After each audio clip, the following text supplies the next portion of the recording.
What is this? Leave it! Stop! Hey! No! Not again!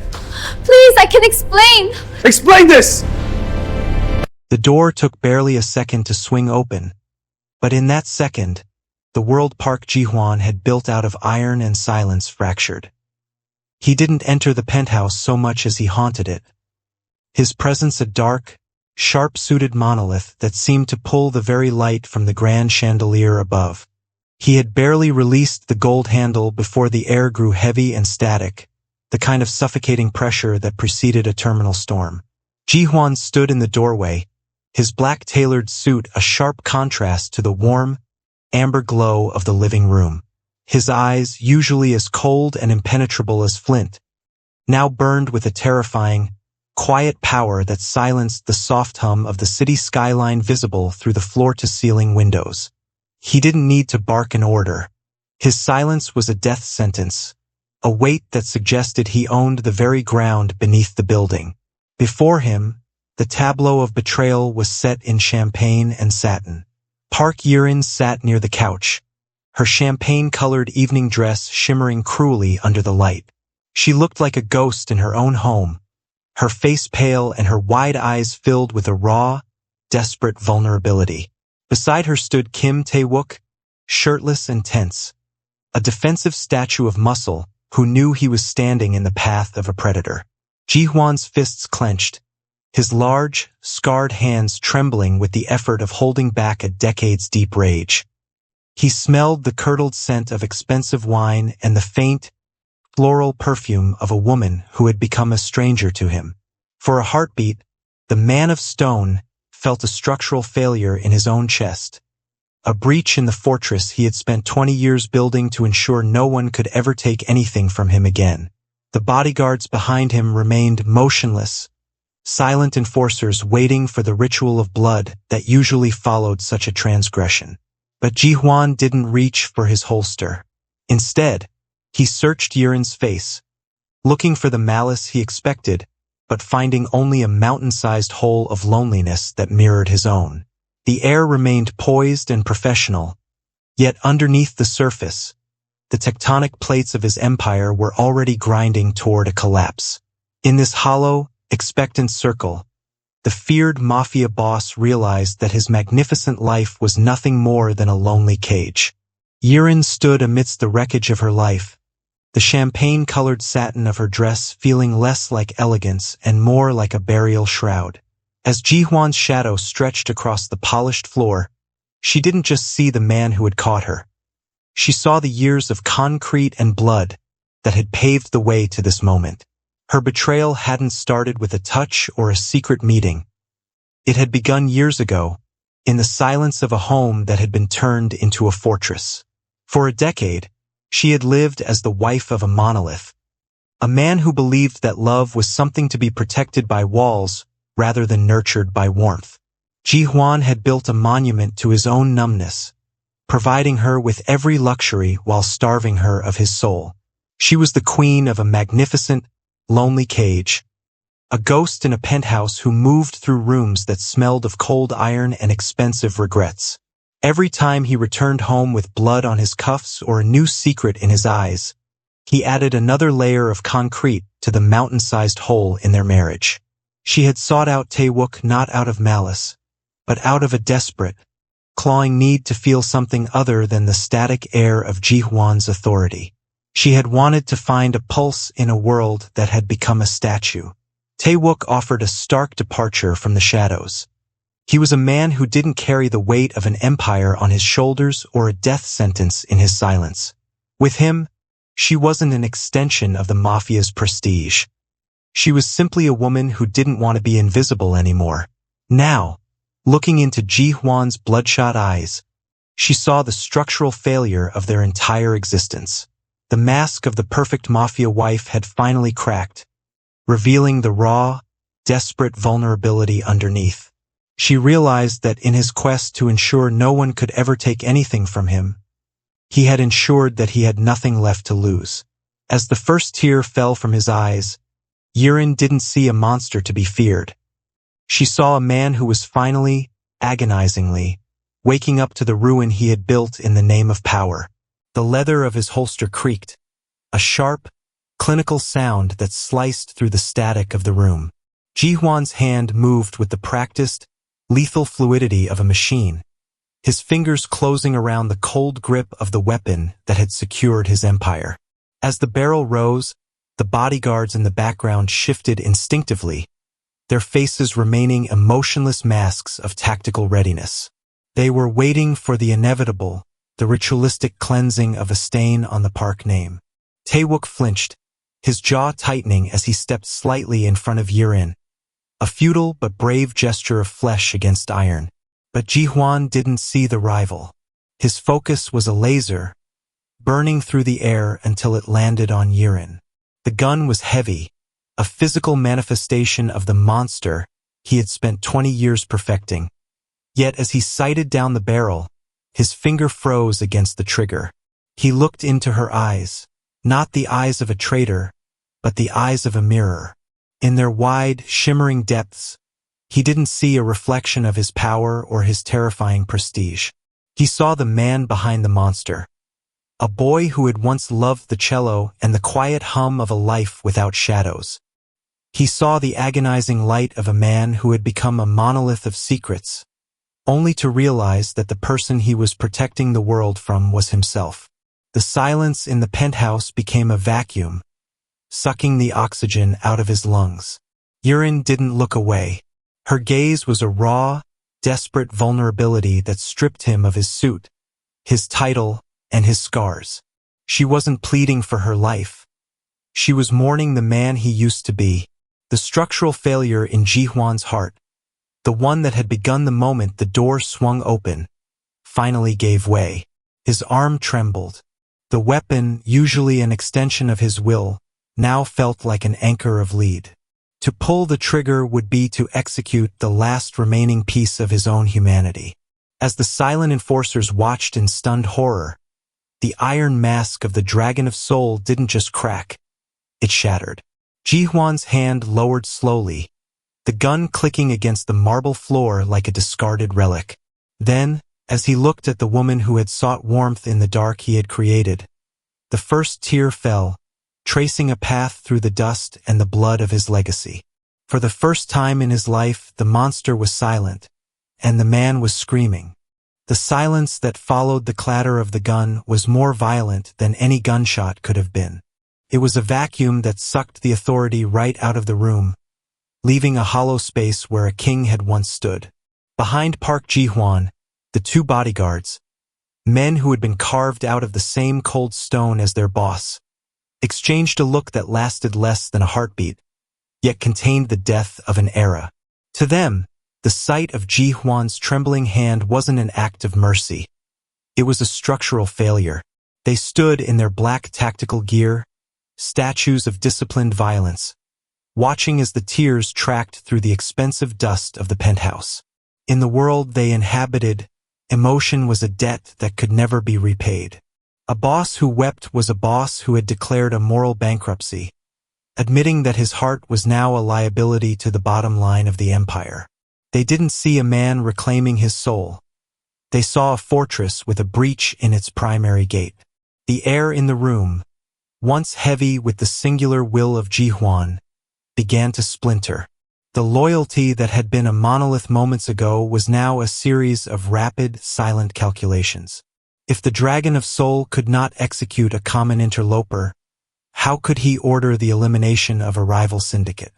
If he could not harden his heart against a cheating wife, how could he protect the billions of one flowing through the docks?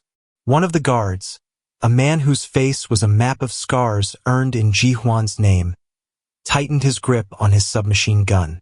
His eyes remained fixed on the back of his leader's head, no longer looking at a commander, but at a target.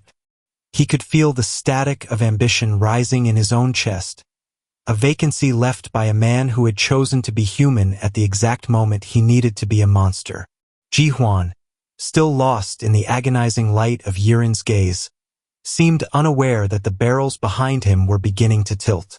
He was a man who had walked away from the throne before he had even left the room. The bodyguards remained silent enforcers, but their allegiance had already dissolved into the shadows. The machine of the Mafia was cold, and it had no programming for a leader who knew how to cry. As the city lights twinkled indifferently through the glass, the order of bankruptcy was finalized. The king was still breathing, but in the eyes of his wolves, he was already a ghost. The static in the penthouse hadn't even settled before the poison began to spread. While Ji-Huan stood paralyzed by the wreckage of his heart, the silence in the hallways of his empire had already changed. It was no longer the silence of respect. It was the hushed, jagged frequency of a predator sensing a terminal wound. In the dim, smoke-filled backrooms of the syndicate's headquarters, the lieutenants were already mapping the cracks in the monolith. Min-ho, the most ambitious of the inner circle, leaned over a mahogany table that felt like a war map. He didn't speak of betrayal. He spoke of structural integrity. To these men, Ji-Huan's tear wasn't a human moment. It was a bankruptcy of power. They traded whispers like currency, each word a cold calculation of the vacuum left behind. They spoke of the gun that had hit the marble floor, a sound that had echoed through the ranks like a funeral knell for the dragon of soul. The air in these secret meetings was heavy and static, curdled by the scent of expensive cigars and cheap ambition. They recounted the details of the Order of Tears with a clinical detachment, stripping Ji-Huan of his legend piece by piece. They noted the way his shoulders had dropped, the way his eyes, once piercing enough to silence a room, had shimmered with a raw, desperate vulnerability. To a machine that ran on iron and secrets, a leader who could feel was a gear that had stripped its teeth. "The fortress has a breach," Min-ho murmured, his voice a low, rhythmic vibration that suggested a death sentence. He wasn't just planning a coup. He was preparing an erasure. The lieutenants saw the mountain-sized hole in Ji-Huan's authority as a vacancy for their own greed. They began to coordinate the silent enforcers, moving the machine into position to cut the weakness out of the organization's heart. Every shared glance between the soldiers in the lobby and every delayed report from the docks was a stitch being pulled from the fabric of Ji-Huan's reign. The monster was dying, and the wolves were no longer waiting for permission to howl. They weren't just plotting to take his throne. They were preparing to ensure that the man who had traded his crown for a tear would never have a home to return to. The whispers in the dark had become a countdown, and as the city lights flickered indifferently, the industrial guts of the Mafia began to churn, ready to grind the man behind the monster into the concrete of his own legacy. The heavy, static air of the penthouse seemed to thin, not with relief, but with the sharp, clinical clarity of a final reckoning. Ji-Huan remained standing, his hands no longer clenched into fists, but hanging at his sides like useless weights. The silence was no longer a weapon he wielded. It was a mirror reflecting the ruin of his own making. Yirin took a step toward him, her champagne satin dress rustling with a sound like shifting sand, a stark departure from the rigid, tactical stillness of the bodyguards behind them. "I didn't want the Dragon of Soul," she whispered, her voice a low, rhythmic vibration that cut through the shadows. "I never wanted the monolith who could silence a room with a glance or the man who owned the ground beneath this building." Ji-Huan's eyes, still shimmering with an agonizing light, met hers. He looked like a man who had been hollowed out, a fortress with its primary gates torn off. Yirin didn't flinch. She saw the mountain-sized hole in his heart, the one he had tried to fill with concrete, blood, and iron secrets. "I wanted the man who has been haunted by a ghost for 20 years, she continued, her words a raw, desperate vulnerability. "The boy who loved the cello before his hands became tools for the syndicate. I wanted the husband who could look at me without calculating the risk of being human." She gestured to the opulent, lonely cage they lived in, the grand chandelier, the floor-to-ceiling windows, the silent enforcers who were even now plotting their erasure. "You built this monument to your own numbness, Ji-Huan. You thought that by becoming a monster you were protecting me. But you only succeeded in making me invisible." You traded our warmth for a crown of ice, and you wonder why I went looking for a fire to keep from freezing to death. Ji-hwan's jaw tightened, a tremor of structural failure running through his posture. For the first time, he didn't see Tae-wook as a rival to be executed, but as a symptom of a terminal disease he had allowed to fester. He had spent his life ensuring no one could ever take anything from him, only to realize that in the process, he had given nothing for anyone to hold on to. I didn't need a boss, Ji-hwan, Yirin finished, her voice breaking the last of the iron tension in the room. I just needed you to come home, not the legend, not the monolith, just the man. In the heavy silence that followed, the weight of his criminal legacy felt like an anchor of lead. The whispers in the dark were growing louder, and the machine of the Mafia was already grinding toward his destruction. But in that moment, the only sound Ji-hwan could hear was the quiet, agonizing truth of a woman who had finally stopped being a ghost. The heavy, static air of the penthouse didn't just break, it detonated. The silence that had held Ji-hwan and Yirin in a fragile, agonizing light was shattered by the rhythmic, metallic thud of tactical boots against the marble corridor. It was a sound Ji-hwan knew well, the sound of the machine he had built, now coming to dismantle its creator. The two bodyguards who had stood like silent enforcers behind them suddenly pivoted, their transition from loyalty to execution so fluid it felt clinical. The muzzles of their weapons didn't seek the interloper Tae-wook. They centered on Ji-hwan's chest. The fortress had not just been breached. The walls were actively collapsing. The Order of Tears is a bankruptcy of power, boss, a voice rasped from the doorway. Min-ho stepped into the amber glow of the chandelier, his expression a mask of cold, predatory ambition. He didn't look like a subordinate. He looked like a curator preparing to erase a failed exhibit. A monolith that weeps is just a rock that's breaking, and we can't have a broken foundation.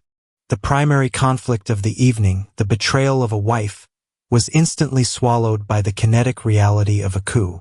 The penthouse, once a magnificent, lonely cage of luxury, was now a kill box. The city lights through the floor-to-ceiling windows seemed to flicker like a countdown as more men in black tactical gear poured into the room, their presence curdling the last remnants of the romantic evening. Yirin let out a sharp, jagged breath, her champagne satin dress a target of shimmering light in a room full of shadows. Tae-wook instinctively moved to shield her, but it was Ji-hwan who stepped forward, his posture regaining a flicker of its terrifying, quiet power. He wasn't acting as a boss anymore. He was acting as a man who finally had something worth protecting that wasn't made of concrete and blood. You think a tear is a weakness? Ji-hwan's voice was a low, rhythmic vibration that cut through the sound of safeties being clicked off. It's the first time I've been strong enough to see the man behind the monster. But the machine had no programming for redemption. As the first pane of glass shattered under a suppressive burst of gunfire, the static air exploded into violence. The Empire was no longer whispers in the dark.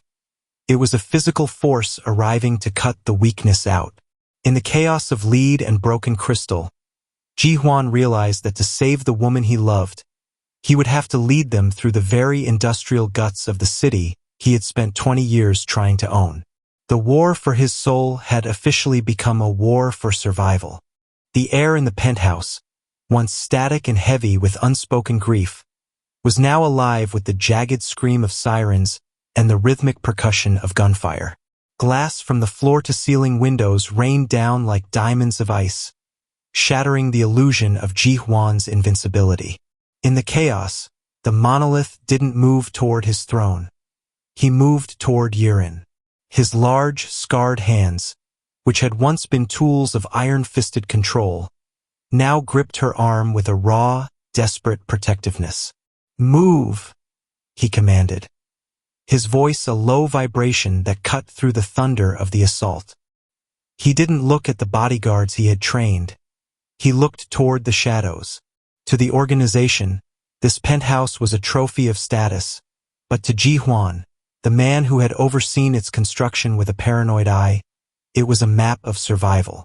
He knew the old floor plans, the structural secrets hidden behind the mahogany panels and the silk-lined walls. He pulled Yirin toward a decorative alcove, his fingers finding a recessed latch disguised as a vintage light fixture. With a groan of heavy machinery, a segment of the wall recessed, revealing a narrow, unlit passage, a stark departure from the gilded opulence they were leaving behind. Taewook followed, his shirtless frame a pale ghost in the dim light, his presence a constant reminder of the mountain-sized hole in Ji-hwan's life. They descended into the industrial guts of the building, a labyrinth of concrete and steel where the scent of expensive champagne was replaced by the smell of oil and cold damp. This was the lonely cage from the inside, a network of service tunnels and utility shafts that had been designed for silence and secrets. Every step echoed with the structural failure of Ji-hwan's empire, the sounds of the coup above fading into a distant, muffled roar. Ji-hwan led them with the kinetic certainty of a predator, his suit jacket discarded and his white shirt stained with the dust of his collapsing world. He was no longer the dragon of Seoul. He was a man leading a woman and her lover through the dark, risking the machine he had built to save the humanity he had almost lost. As they reached the heavy iron door that led to the city's subterranean maintenance tunnels, Ji-hwan paused, his breath hitching in the static air. He looked at Yirin, her satin dress torn and her eyes searching his face for the man behind the monster. The fortress was gone, and the crown was a memory of Lead, but as they stepped into the cold, industrial underground, Ji-hwan felt a terrifying, quiet power he had never known. The power of having nothing left to protect but his soul. The industrial underground was a labyrinth of weeping concrete and rusted iron, a stark departure from the gilded cage they had left behind. As they reached the final maintenance junction, the heavy, static air of the tunnels was pierced by the clinical, rhythmic clicking of a safety being disengaged. Minho stepped from the shadows of a massive cooling turbine, his black tactical gear smeared with the dust of the descent. He wasn't alone. 3 enforcers flanked him, their muzzles leveled with a terrifying, quiet power. The Dragon of Seoul, hiding in the industrial guts of his own city. Minho mocked, his voice a low vibration that echoed off the damp walls. A monolith that weeps is just rubble waiting to be cleared. Move aside, boss. Let us cut the weakness out, and perhaps we'll let you watch the empire continue without you. Ji-hwan stepped forward, his white shirt torn and his hands large and scarred, resting at his sides.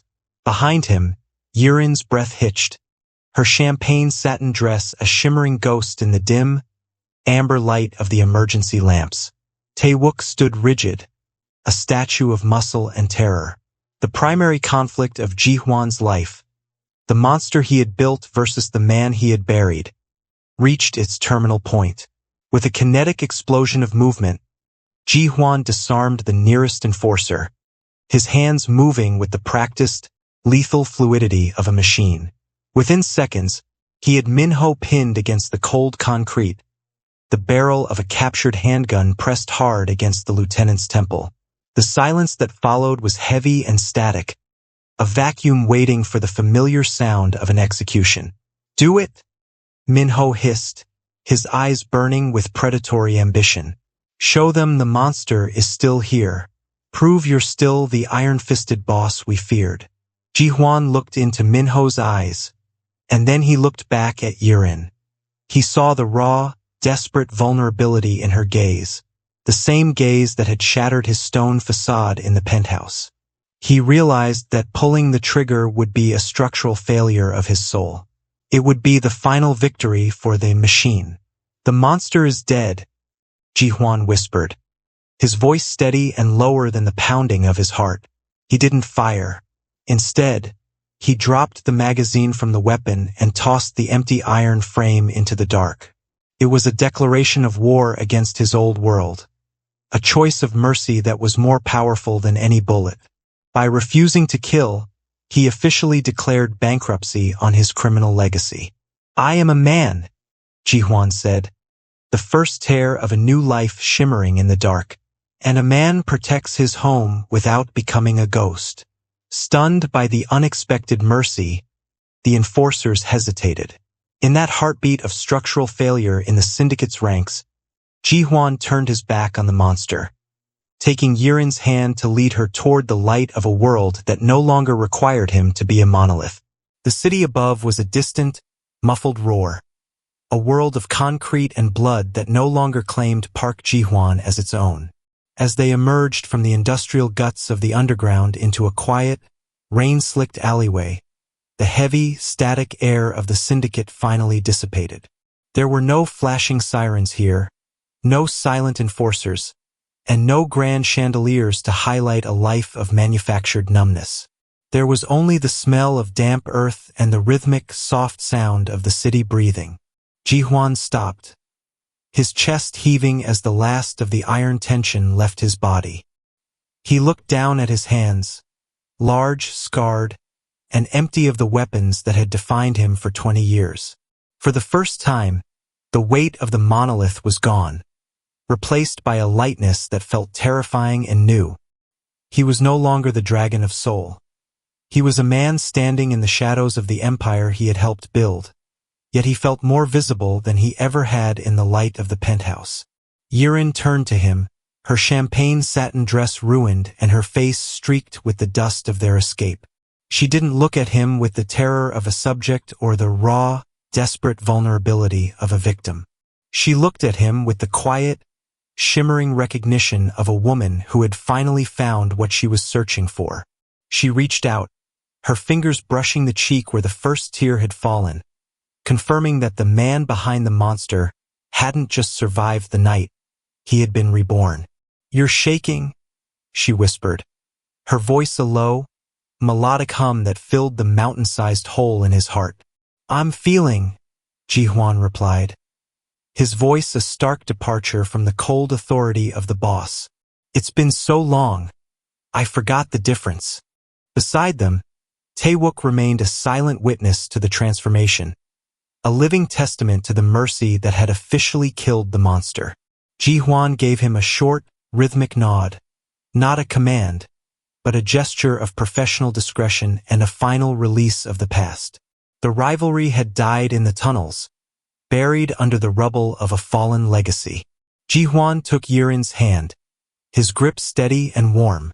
They began to walk away from the industrial shadows toward a future that held no titles and no crowns of ice. He had lost his fortress, his wealth, and his terrifying prestige, but as he pulled his wife closer, he realized that the monument to his own numbness had been replaced by a sanctuary of truth. Stripped of everything the world thought he was, Ji-hwan found that the man was still there. He wasn't a legend or a ghost anymore. He was simply Park Ji-hwan, and for the first time in his life he was finally home. The story of Park Ji-hwan and Yiren serves as a stark departure from the typical legends of power, offering a profound lesson on the high cost of emotional numbness. It reveals that the most magnificent, lonely cage is the one we build ourselves when we mistake silence for strength and isolation for safety. Ji-hwan's journey teaches a growing audience that a life built on concrete and secrets is structurally unsound. Without the warmth of vulnerability, even the most formidable monolith will eventually succumb to a terminal fracture. The educational value of this narrative lies in its redefinition of power. It suggests that true authority is not found in the ability to command an empire or silence a room with a glance, but in the courage to remain human in a world that demands we become monsters. Ji-hwan's first tear was not a sign of bankruptcy, but a declaration of emotional wealth, a realization that being visible to the ones we love is worth more than owning the ground beneath a building.